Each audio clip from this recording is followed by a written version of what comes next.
Panginoon, maraming salamat sa aking pamilya. Maraming salamat at lagi silang andyan. Sila po ang aking inspirasyon, ang aking lakas. Sila po ang nagiging kakampi ko sa mga pagsubok ng buhay at laging nakaalalay kapag kailangan ko ng suporta. Lord, kasama po ng aking dasal na ito na mas mapalapit sila sa iyo, mas makilala ka nila, mas malaman pa nila ang iyong kabaitan. Kasama ng nakikita nila sa aking buhay na ikaw ang pinagkukunan ko ng lakas sa araw-araw. Kasama na rin ang aking dinadasal na tulungan niyo rin ang bawat isa sa kanila sa tuwing kailangan nila ng tulong ninyo, Lord.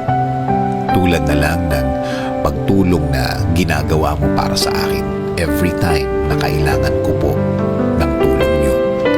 Lagi niyo silang samahan at protektahan sa lahat ng oras.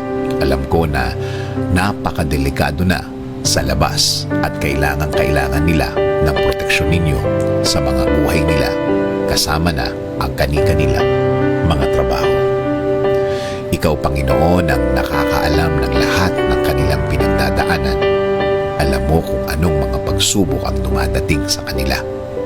At alam ko, Lord, na ikaw lang ang makakatulong at makakasuporta sa kanila dahil alam mo ang kani-kanilang mga buhay. Bigyan mo sila ng talino para kanilang magamit sa tuwing may dalahin sila sa kani-kanilang mga buhay. I-remind mo sa kanila na ikaw lang ang panggagalingan ng mga bagay na ito.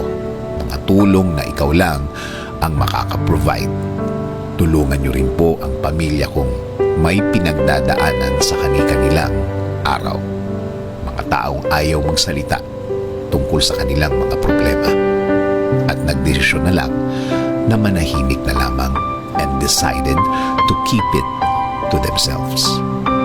Panginoon, alagaan niyo po ang lahat ng magulang, kapatid at lahat ng miyembro ng pamilyang Pilipino.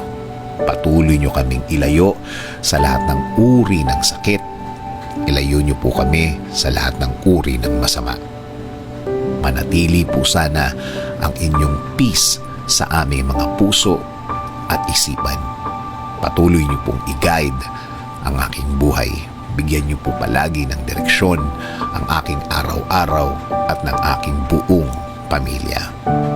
Patawarin niyo po kami sa lahat ng aming kasalanan sa inyo, Panginoon. In Jesus' name we pray. Amen.